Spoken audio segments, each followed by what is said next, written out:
It seems that I've always been ahead of my time.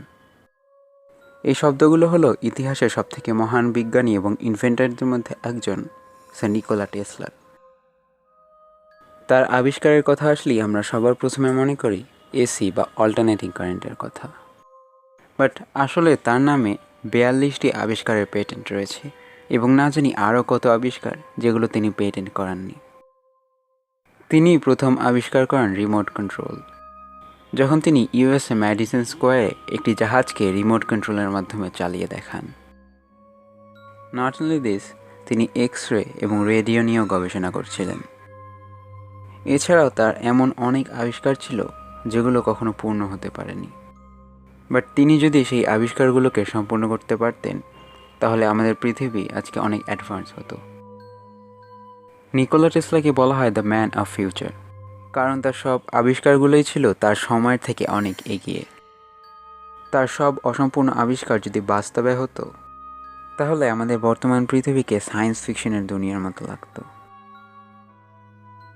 আজকে আমরা Nikola টেসলার এমনই 3টি আবিষ্কার সম্পর্কে জানব যেগুলো ছিল অনেক রেভলিউশনারি, বাট তিনি সেগুলোকে কখনো সম্পূর্ণ করতে পারেননি। অ্যান্ড ভিডিও শেষ হতে হতে আপনি নিজেই এটা জেনে যাবেন যে যদি এই আবিষ্কারগুলো সম্পূর্ণ হতো তাহলে আমাদের পৃথিবী আজকে কেমন হতো। তো আর বেশি দেরি না করে শুরু করা যাক।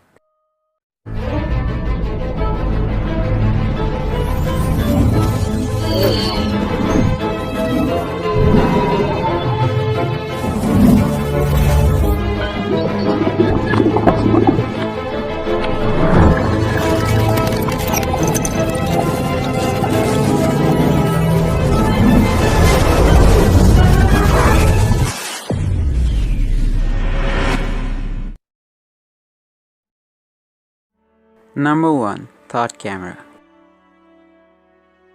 আচ্ছা, কেমন হবে যদি আপনি জানতে পারেন আপনার সামনের জন কী চিন্তা করছে, অ্যান্ড আপনি সেটাকে দেখতে পারেন in the form of image আর ভিডিও। এমনই কিছু একটা কল্পনা করেছিলেন স্যার নিকোলা টেসলা। তিনি একটি ইন্টারভিউ বলেন, ইয়ার 1893-তে তিনি যখন হিউম্যান আই নিয়ে কিছু অবজারভেশনস করছিলেন তখন তিনি খুব চমৎকার একটি জিনিস লক্ষ্য করেন। তিনি দেখলেন যখন কোনো মানুষ তার মাথার মধ্যে কিছু কল্পনা করে অথবা কোনো জিনিস সম্পর্কে ভাবতে থাকে তখন রিফ্লেক্স অ্যাকশনের কারণে তার ছোট্ট একটা প্রতিচ্ছবি সেই মানুষটির রেটিনাতে চলে আসে। এক্স্যাক্টলি, প্রথমে আপনাদের মতোই নিকোলা টেসলারও এই কথাটি বিশ্বাস হচ্ছিল না, কিন্তু কয়েকবার এক্সপেরিমেন্ট করার পর তিনি এর পাকাপোক্ত প্রমাণ পান। যখন কোনো মানুষ কোনো কিছুর কল্পনা করে তখন তার হালকা একটা ইমেজ তার রেটিনার ছোট্ট একটা অংশে ভেসে ওঠে। আর কোনো ইনস্ট্রুমেন্ট দ্বারা যদি সেই ছবিটিকে ক্যাপচার করা যায় তাহলে আমরা কোনো মানুষের কল্পনারও ছবি তুলতে পারি। ঠিক এরকমই কিছু চিন্তা নিয়ে তিনি এই ইনস্ট্রুমেন্টটিকে বানানোর কাজে লেগে পড়েন। তিনি অনেক এক্সপেরিমেন্টস করেন, বাট সবগুলোতেই ফেল হয়ে যান। বাট অ্যাট লাস্ট অনেকবার ব্যর্থ হওয়ার পরও তিনি এরকম একটি সুইটেবল অ্যাপারেটাস বানাতে সক্ষম হন। আসলে নিকোলা টেসলার মেইন মোটিভ ছিল সব সায়েন্টিস্ট এবং ইনভেন্টাররা তাদের মেশিনের ডিজাইনকে বিভিন্ন রূপে ইম্যাজিন করে থাকেন, বাট সামটাইমস এই ডিজাইনটিকে কাগজে এঁকে ফেলা পর্যন্ত এই আইডিয়াটা হয়তো তাদের মাথায় আর থাকে না, অথবা এই সময়ের মধ্যে তাদের রুচি এই প্রজেক্ট থেকে কমে যেতে থাকে, যার ফলে অনেক গ্রেট ইনভেনশনস শুধুমাত্র তাদের কল্পনা হয়েই থেকে যায়। বাট থট ক্যামেরার মাধ্যমে এই ডিজাইনকে সেকেন্ডের মধ্যেই কাগজে এঁকে ফেলা সম্ভব। এরকমই কিছু একটা চিন্তা মাথায় নিয়ে তিনি তার এই আবিষ্কারকে পৃথিবীর সামনে প্রেজেন্ট করেন। অ্যান্ড অ্যাজ ইউজুয়াল প্রত্যেকটা নতুন আবিষ্কারের মতো মানুষেরা এটাকেও অকাজের বলে আখ্যা দিয়ে দেন। এরপরে স্যার নিকোলা টেসলার মৃত্যুর পর তার এই আবিষ্কারও তার সাথে পৃথিবী থেকে গায়েব হয়ে যায়। জাস্ট ইমাজিন, আমাদের কাছে যদি বর্তমানে এই টেকনোলজিটা থাকতো তাহলে আমরা কতটা অ্যাডভান্স হতাম। Number 2, electric powered supersonic airship. বর্তমানে এভিয়েশনস সবথেকে এক্সপেন্সিভ ট্রান্সপোর্টেশন সিস্টেমগুলোর মধ্যে একটি। এর অনেক বড় একটি কারণ হলো এর মধ্যে ইউজ হওয়া ফিউয়েলস। এরোপ্লেনে যে ফিউয়েলসগুলো ইউজ করা হয় সেগুলো আমাদের গাড়িতে ইউজ হওয়া পেট্রোল কিংবা ডিজেলের মতো না, এবং এর মূল্যও নর্মাল পেট্রোলের থেকে কয়েক গুণ। এর কারণেই ফ্লাইটস এতটা বেশি এক্সপেন্সিভ হয়।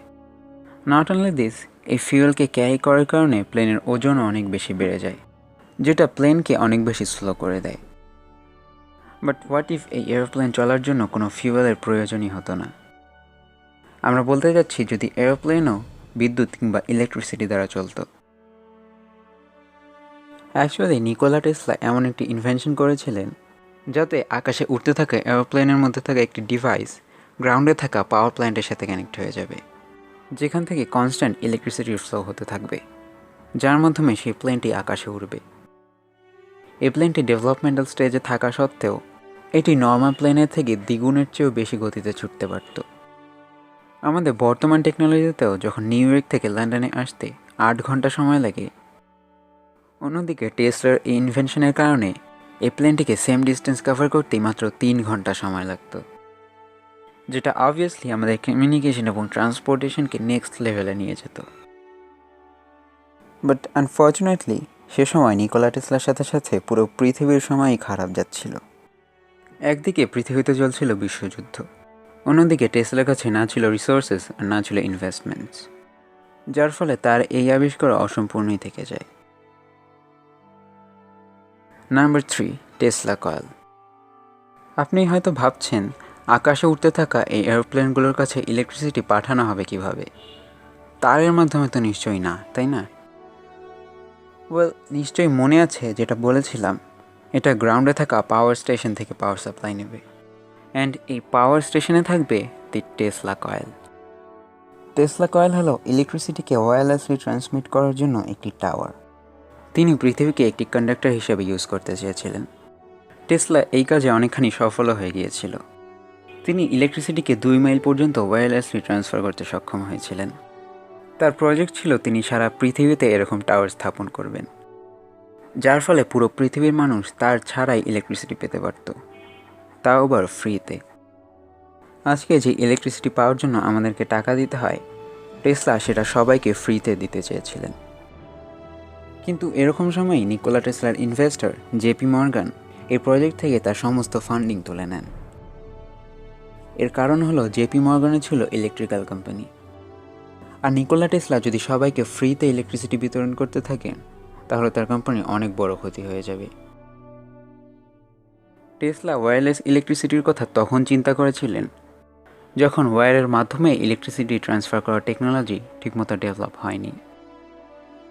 নিকোলা টেসলা যদি তার এই প্রজেক্টে সফল হয়ে যেত তাহলে পৃথিবীর সব প্রান্তেই ইলেকট্রিসিটি থাকতো, তাও আবার ওয়্যারলেস, অ্যান্ড অ্যাবাভ অল সাধারণ মানুষ এটাকে পেত একদমই ফ্রিতে।